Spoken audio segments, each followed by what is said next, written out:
So it's $50,000 a year cheaper for my business and 86,000 times faster for me to get paid. Which is going to win out?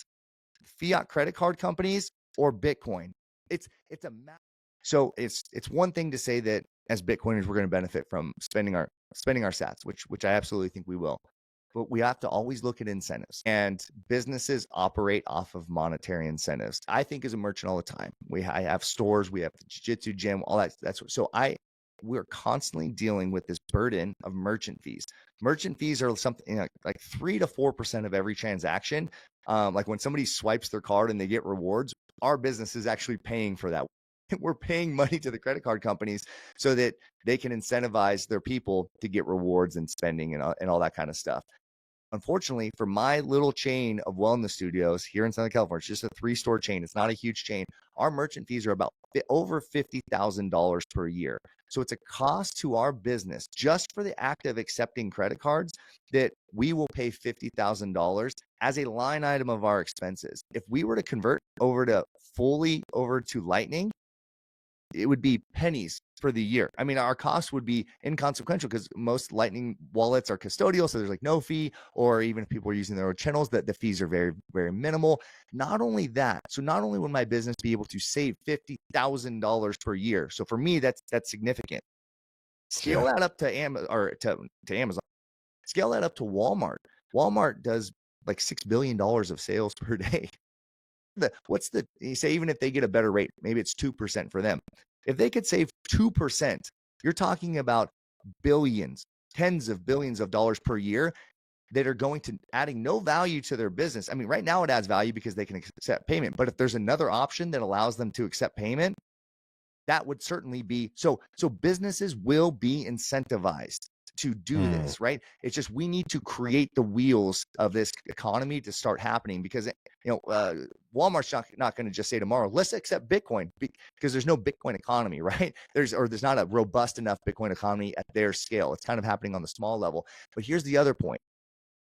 For businesses, like if you were to come in and swipe your credit card at my business today, it would take at least 48 hours for me to get the funds. People don't understand, a lot of newbies don't understand the difference between an approval and a settlement. When you swipe your card, it takes seconds to get an approval. So yes, the business knows you have that money in your account, so it's good for me to give you the service, for me to give you the good. I'm going to get paid for it. That's great.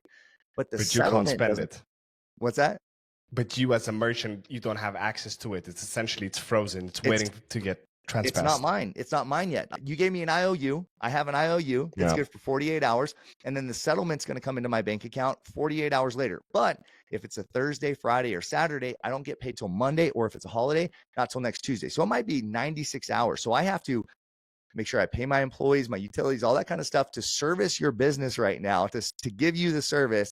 And so there's a cash flow. There's a cash flow issue that me as the business, and that's fine. I'm taking on that liability. Now that the customer can go do a chargeback or something like that and get it reversed, which is its own problem. But which, by the way, chargebacks, like fraudulent chargebacks from customers that just come in one time and buy a product and then go to their credit card company, our company loses about $10,000 a year in fraudulent chargebacks. People who get something and then tell their credit card company, "Oh, I was never there."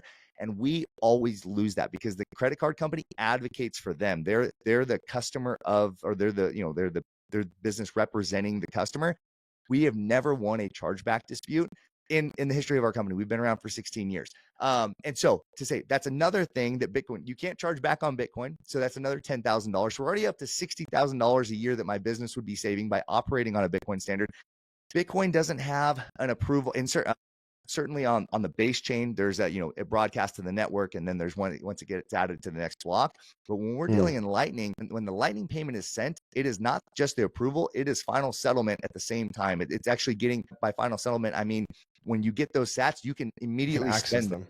They're not waiting in your account or buffering or anything like that. They're spendable. And so if you do the math, a Bitcoin transaction, trying to sound hyperbolic here, but it's actually true mathematically, a Bitcoin Lightning payment for a merchant like me, 6,000 times faster to receive the payment.